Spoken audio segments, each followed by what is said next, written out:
साथियों, आप सभी का स्वागत है। कल महाराष्ट्र के प्रतिपक्ष नेता, विरोधी पक्ष नेता सम्माननीय देवेंद्र फडणवीस जी ने कुछ मुझ पर आरोप लगाए थे और उसका कल ही मैंने खुलासा किया। लेकिन कुछ अधिक जानकारी मैं देना चाहता हूँ। जो देवेंद्र जी ने कहा कि आपके मंत्री रहते हुए सलीम पटेल के बारे में आपको जानकारी थी कि नहीं। 2005 में मैं मंत्री पद पे नहीं था। आर पाटिल जी के साथ उनकी वीडियो वायरल हुई थी, ये सवाल आपने खड़ा किया। हमने मुनीरा से संपत्ति लेने के बाद सलीम पटेल की वो वीडियो वायरल हुई थी और सलीम पटेल ने उन सारे अखबार और चैनलों पे जिन लोगों ने दाऊद से उसका कनेक्शन बताया था उन पे डिफेमेशन सूट फाइल किया था। और 5 महीने पहले मैंने जानकारी ली सलीम पटेल का देहांत हो गया और सलीम पटेल ये मुनीरा का पावर ऑफ अटॉर्नी था।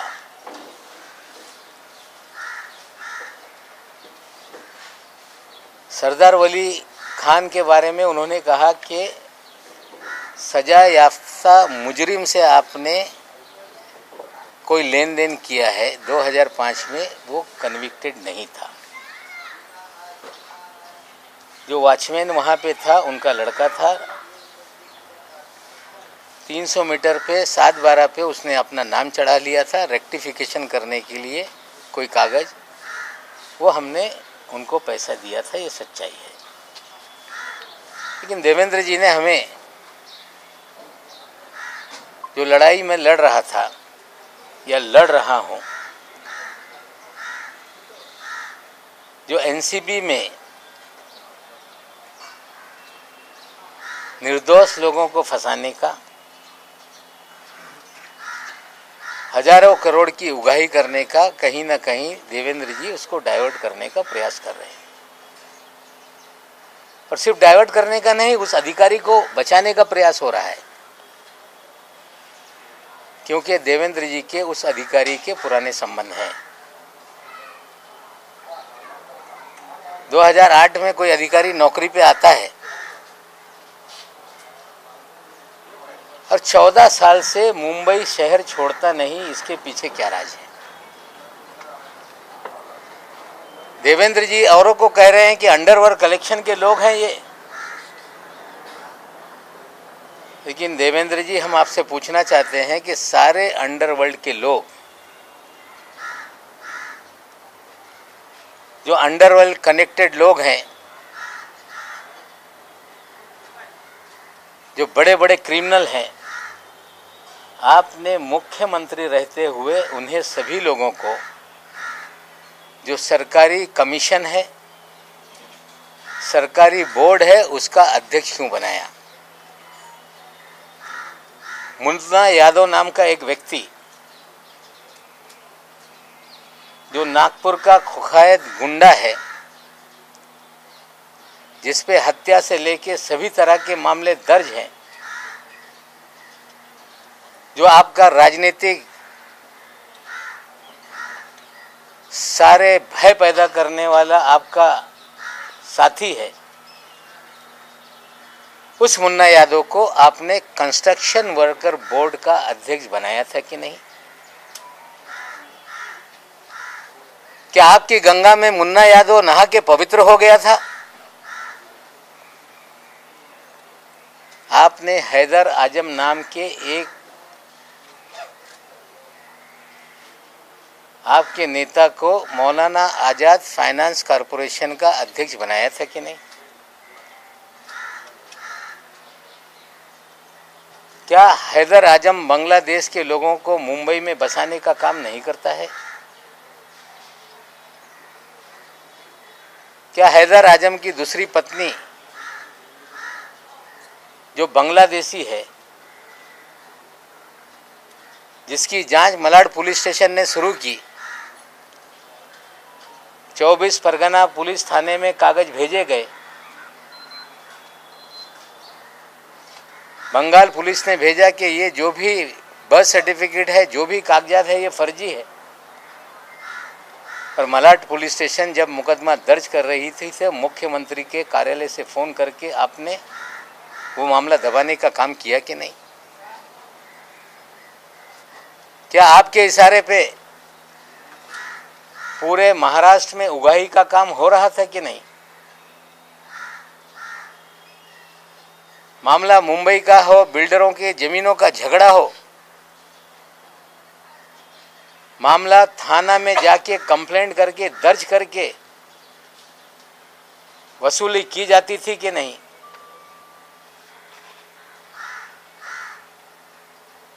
जमीन मालिकों को पकड़ के लाते थे और सारी जमीनें अपने नाम पे लिखा ली जाती थी, ये सच है कि नहीं? क्या आपके कार्यकाल में विदेश से लोगों को फोन आते थे, कुखायत गुंडे फोन करते थे और पुलिस वाले मामला सेटल कर देते थे कि नहीं? लेकिन सबसे गंभीर आरोप मैं लगा रहा हूं देवेंद्र जी आप पे कि जब 8 नवंबर 2016 को नोटबंदी हुई, मोदी जी ने कहा कि नोटबंदी इसलिए किया जा रहा है,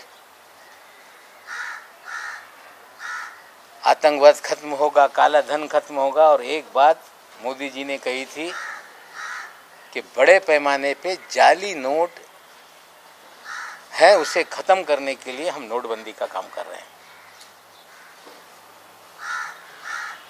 जब नोटबंदी हो गई पूरे देश में जाली नोट, चाहे पंजाब हो,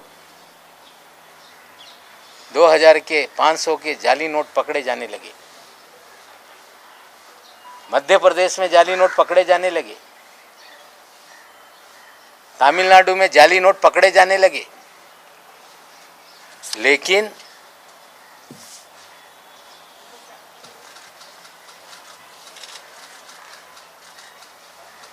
आठ अक्टूबर 2017 तक, लगभग 1 साल तक महाराष्ट्र में जाली नोट का एक भी मामला सामने नहीं आया, क्योंकि देवेंद्र जी के प्रोटेक्शन में जाली नोट का खेल इस महाराष्ट्र में चल रहा था। 8 अक्टूबर 2017 को डायरेक्टर इंटेलिजेंस रेवेन्यू ने बीकेसी में एक छापेमारी की, जिसमें 14 करोड़ 56 लाख रुपए के जाली नोट पकड़े गए।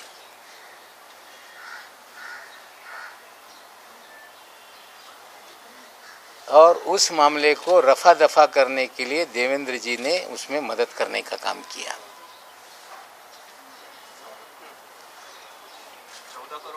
56 लाख रुपए डीकेसी में। 8 अक्टूबर 2017। साथियों, जाली नोट का nexus ISI Pakistan Dawood via Bangladesh, ये पूरी जाली नोट इस देश में फैलाई जाती है।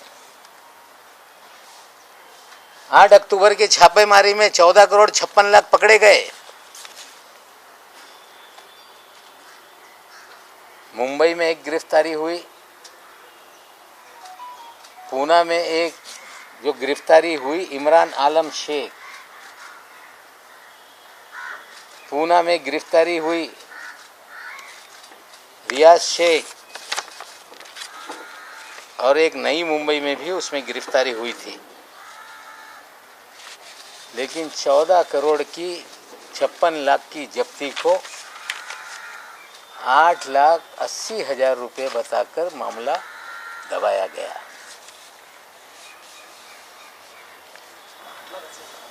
8,80,000 बताकर मामला दबाया गया। पाकिस्तान की जाली नोट भारत में चले,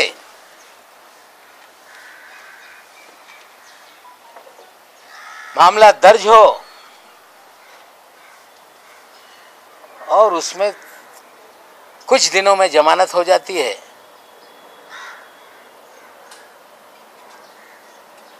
मामला एनआईए को नहीं दिया जाता। नोट कहां से आ रही थी उसके अंतिम जांच कभी आगे नहीं बढ़ती, क्योंकि जो लोग ये सब जाली नोट का रैकेट चला रहे थे उन्हें कहीं ना कहीं तत्कालीन सरकार का संरक्षण था। कहानी बनाई गई कि वो तो कांग्रेस का नेता है। इस शहर में कभी भी वो कांग्रेस का नेता नहीं रहा। खेल था कि पकड़ा जाए तो कांग्रेस पे बिल फाड़ दो।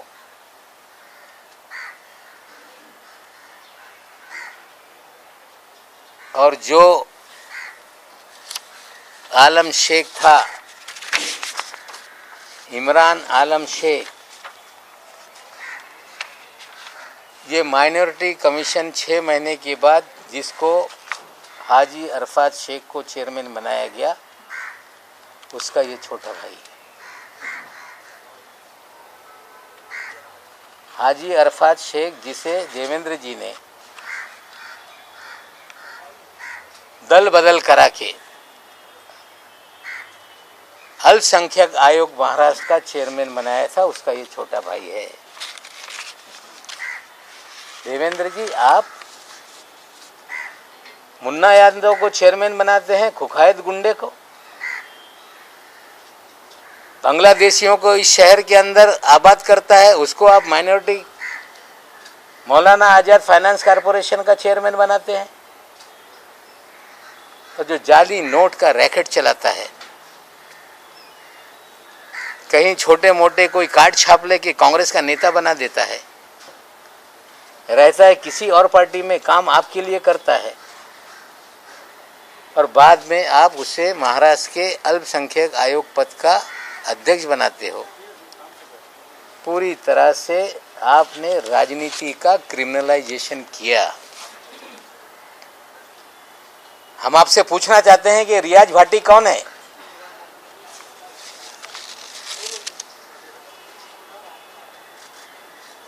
उनतीस अक्टूबर को सहार एयरपोर्ट पे जाली पासपोर्ट के साथ पकड़ा गया,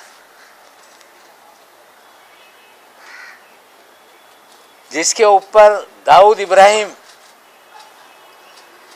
सारे गैंग के लोगों के साथ संबंध की सारी खबरें अखबारों में थी। पूरा शहर जानता था कि रियाज भाटी कौन है। डबल पासपोर्ट के साथ कोई व्यक्ति पकड़ लिया जाए और 2 दिन में छूट जाता है, इसके पीछे क्या खेल था? रियाज भाटी लगातार आपके साथ सभी कार्यक्रमों में क्यों नजर आता था? रियाज भाटी भारतीय जनता पार्टी के कार्यक्रमों में क्यों नजर आता था? आपके डिनर टेबल पे क्यों नजर आता था? हम देश के प्रधानमंत्री पे आरोप नहीं लगाना चाहते, लेकिन देश के प्रधानमंत्री के कार्यक्रम में अगर कोई जाता है तो उसके लिए पूरी तरह से स्कैनिंग किए बिना किसी भी व्यक्ति को पास नहीं इशू होता। प्रधानमंत्री शहर में आए और रियाज भाटी ने उनके साथ भी तस्वीरें खिंचवाई। क्या ऐसा कारण था बिना स्कूटनी के रियाज भाटी प्रधानमंत्री तक पहुंच गया? देवेंद्र जी, आप मुख्यमंत्री रहते हुए इस महाराष्ट्र में आपने सारे क्रिमिनल लोगों को सरकारी पदों पर बिठाया। जाली नोट का नेक्सस आपने चलवाया। आपने रियाज भाटी के जरिए पूरी उगाही का काम किया। आपने थाना में कमिश्नर बैठा के कंप्लेंट पूरे महाराष्ट्र की करा के उगाही का धंधा करवाया। और विदेश से खुखाए गुंडे फोन करके सेटलमेंट पुलिस वाले करते थे। और ये सारा खेल आपके आशीर्वाद से महाराष्ट्र में चल रहा था। आज तो इतना बता रहा हूँ, आगे और बहुत सारी काली करतूतें देवेंद्र जी के हैं, मैं लोगों के सामने रखूंगा।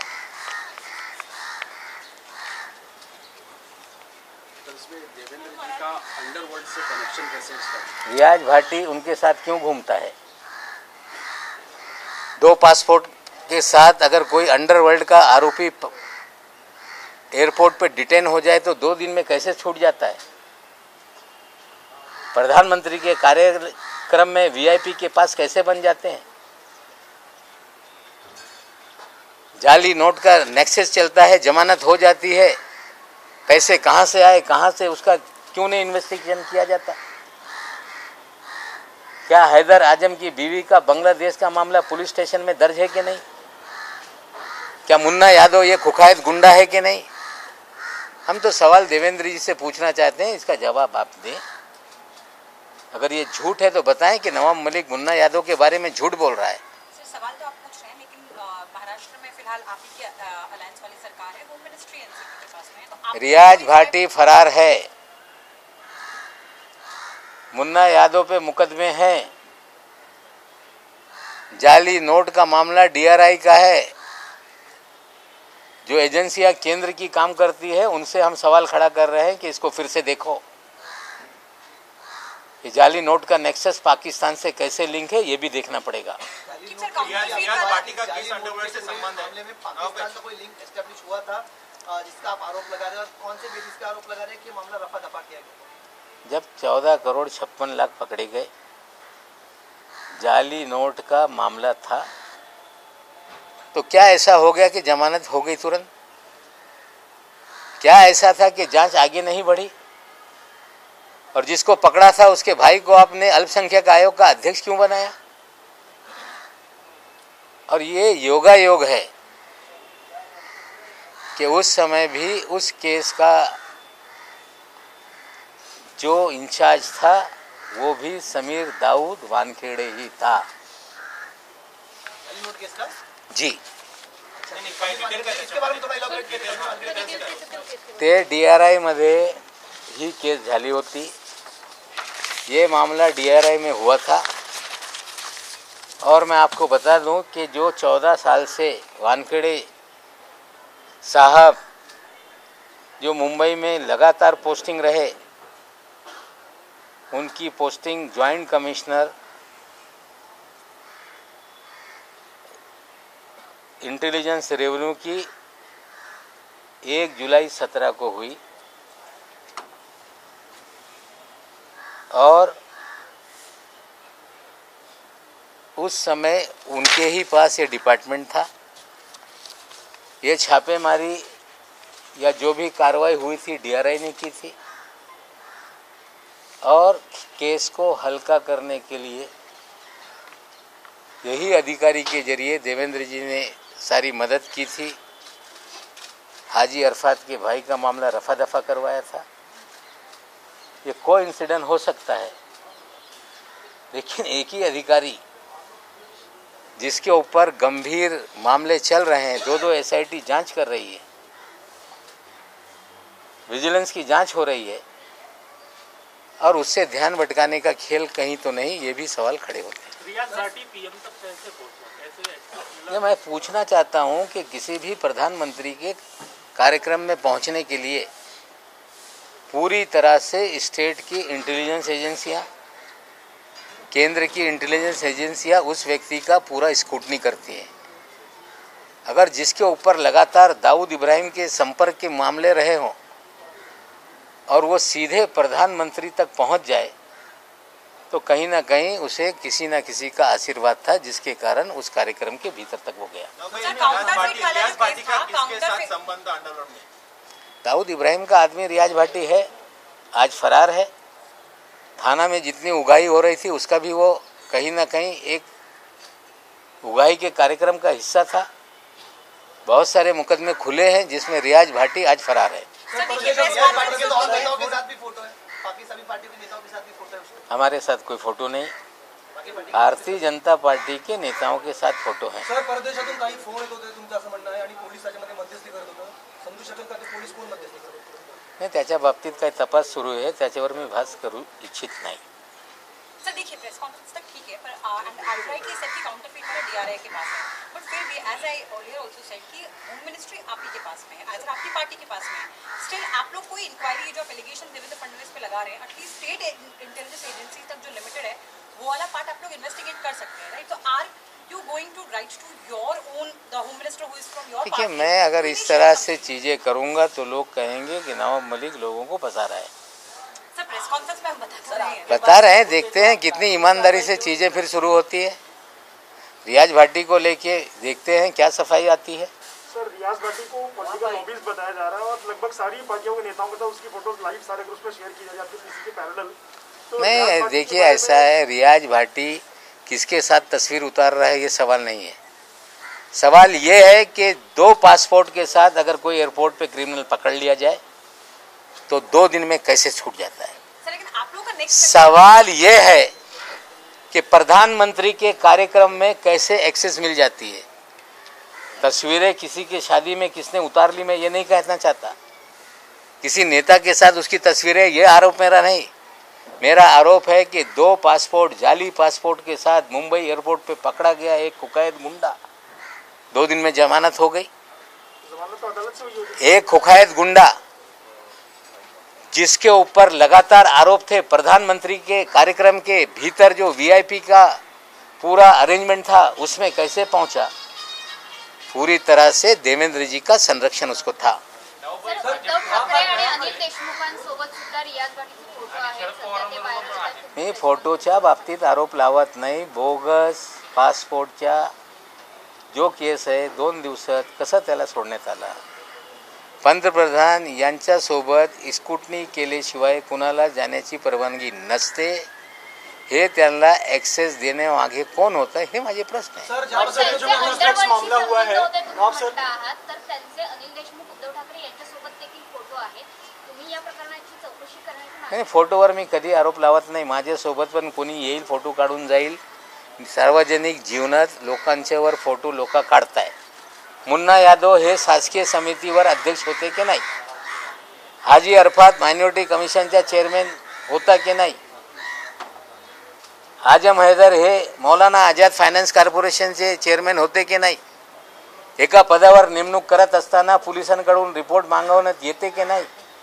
हे सगळं असताना त्यांना संरक्षण देण्यासाठी, इनाम देण्यासाठी या तिघांना बोर्ड आणि कमिशनचा चेअरमॅन करण्यात आला होता। सर ज्या पद्धतीने क्रूज ड्रग्स जो मामला हुआ है, हे जे नोटा आहेत, जाली नोटा आहेत त्या दाबल्या गेल्या, त्यावेळेस भारतीय जनता पार्टीबरोबर शिवसेनाही सत्तेमध्ये होती। तर ज्या पद्धतीनं देवेंद्र फडणवीसला हे सगळं माहिती होतं, त्याप्रमाणे शिवसेनेच्या काही मंत्र्यांना माहिती होतं का, असं तुम्हाला माहिती का? मला माहीत नाही। त्यांना नंतर पक्षांतर करून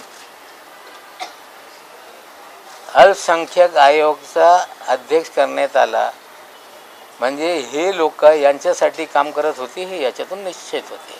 नवाब सर, जिस प्रकार से क्रूज ड्रग्स मामला हुआ है, क्या ये प्रतीत होता है कि ये वसूली ड्रग्स मामला था, क्योंकि इसमें बहुत सारे व्हाट्सएप चैट जो सामने आए और लोगों के केपी गोसावी और प्रभाकर सैल के इसमें चैट में स्पष्ट नजर आ रहा है कि पहले से टारगेट दिए गए थे, कुछ चेहरे पहले से दिए गए थे और उनको पहले से निशाना साधना था। तो क्या ये वसूली ड्रग रेड इसे कहेंगे, क्या कहेंगे इस मामले में?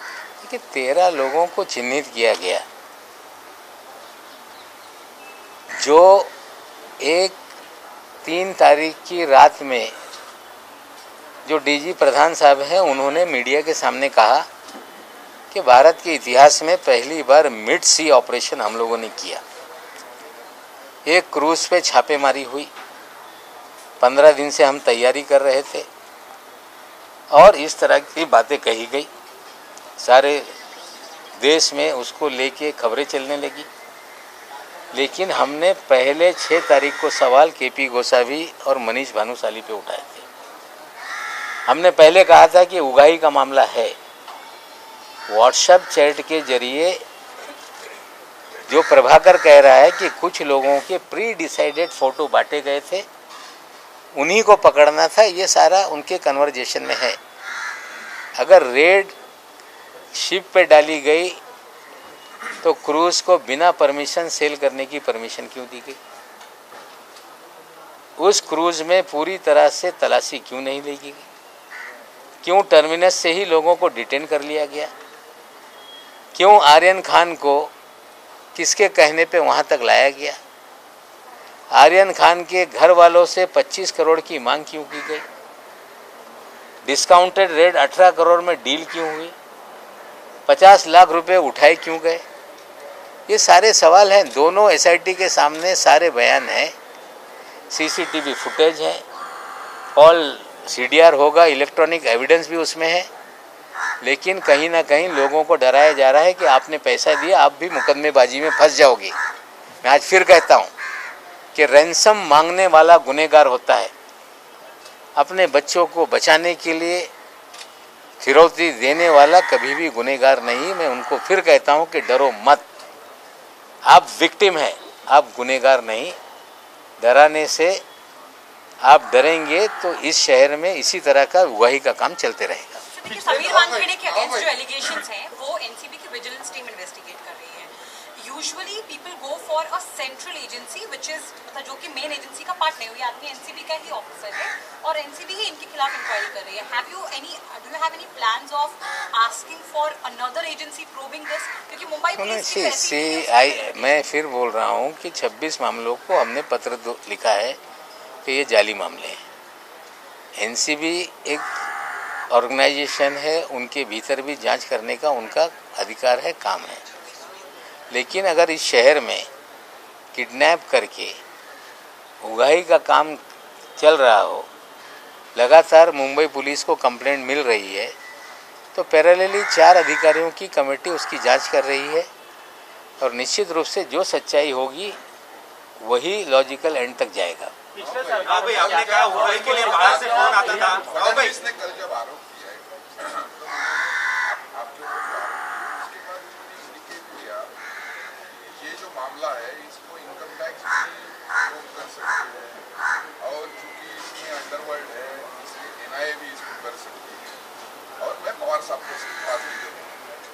आज जो आपने आरोप लगाए हैं, आपको क्या लगता है जो आपने गंभीर आरोप उनके ऊपर लगाए इसकी जांच महाराष्ट्र सरकार की एजेंसियां कर सकती है? आपने आज जो आरोप लगाए हैं उसको देखिए, ऐसा जो मैंने कहा है वो सारी चीज़ों को निश्चित रूप से जब मैं कुछ कहता हूं तो मेरी भी जिम्मेदारी बनती है कि मैं गृह विभाग को इसकी जानकारी दूं। निश्चित रूप से मैं गृह विभाग को जानकारी दूंगा। देवेंद्र जी ये बोल रहे हैं कि आपको सीबीआई पीछे लगेगी, कुछ ट्विटर में लिख रहे हैं कि नवाब मलिक आपका जेल इंतज़ार कर रहा है। अगर गुनाह किया होगा तो हम जेल जाएंगे, लेकिन पाउडर के पैसे से अगर एल्बम बनता है तो इसकी भी जांच होनी चाहिए। ज्या पद्धतीने तुम्ही आता पावडरच्या भाषेने अल्बम म्हटलंय बोललाय, देवेंद्र फडणवीस यांच्या पत्नी अमृता फडणवीस यांनी आपल्यावर टीका केली। त्यांनी असं म्हटलंय ट्विटरमध्ये की नवाब मलिक फक्त पत्रकार परिषद घेत आहेत आणि विषय डायव्हर्ट करतायत। नवाब मलिक यांना त्यांच्या जावयाला आणि काळ्या संपत्तीला वाचवण्याचा चोर मचाए शोर यांच्या काळ्या संपत्ती काढायची जर वेळ आली तर ते पण आज नाही उद्या काढू। वर्लीमध्ये 200 कोटी रुपयाचे फ्लॅट कोणाच्या नावाने आहे, हे सगळं जे बेनामी संपत्ति है विषय नहीं, नंतर काढू।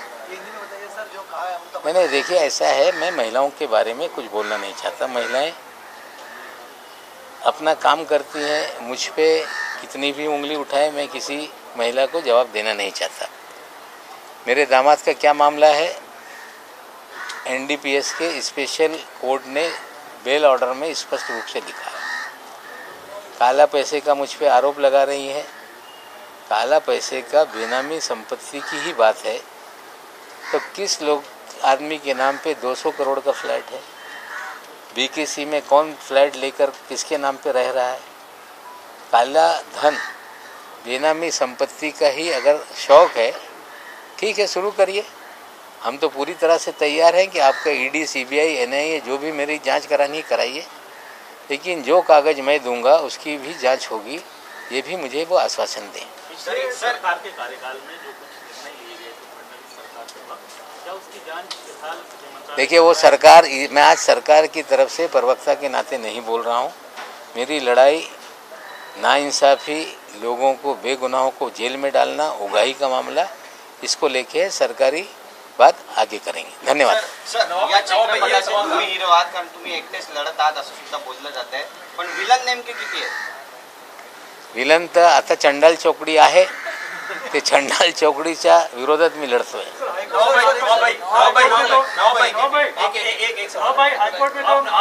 आपने कहा सर कि बाहर से उगाही के लिए फोन आते थे, थाने में उगाही होती थी, आज फडणवीस में इन्वॉल्व था, किसका फोन आता था? नहीं देखिए, अभी आज कुछ जांच चल रही है। अगर सारी चीज़ें मैं कहूँगा तो ये इस्टेब्लिश करने की कोशिश करेंगे कि मंत्री बोल रहा था और ये प्रेजुडिस होकर हम लोगों को फंसाया जा रहा है। तो कुछ चीज़ें अगर पुलिस विभाग में जांच के दायरे में है तो मुझे लगता है उस पर ज़्यादा बोलना ठीक नहीं।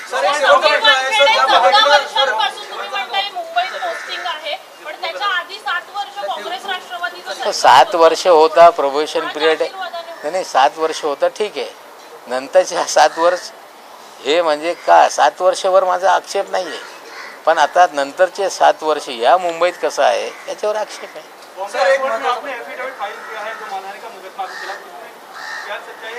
देखिए मेरे खिलाफ मुकदमों की बाढ़ आ गई है, अलग अलग फोरम पे जाके मेरे खिलाफ कोई शिकायत कर रहे हैं। ठीक है, हर व्यक्ति को इस देश में शिकायत करने का अधिकार है। कोई कहता है कि नवाब मलिक पे एट्रोसिटी लगा दो, मैंने कोई ऐसे बात आपत्तिजनक नहीं की कि किसी की जाति को लेके आपत्तिजनक मैंने बात की हो। फर्जी सर्टिफिकेट फर्जीवाड़े का सवाल हमने उठाया, हमने जो बातें की उसको लेके बहुत सारी जांच आगे बढ़ रही है। लोग मुझे बोलने पे रोक लगे, इस तरह से हाईकोर्ट में PIL भी फाइल हुआ था। फिर कुछ परिवार के लोग गए, इंटरिम रिलीफ मांगी कि इन्हें बोलने पे रोक लगाया जाए, उसका जवाब दाखिल करने के लिए वहाँ हाईकोर्ट ने कहा था। हाईकोर्ट में हमने अपना हल्फनामा दायर कर दिया है, आज शायद उस पर सुनवाई होगी।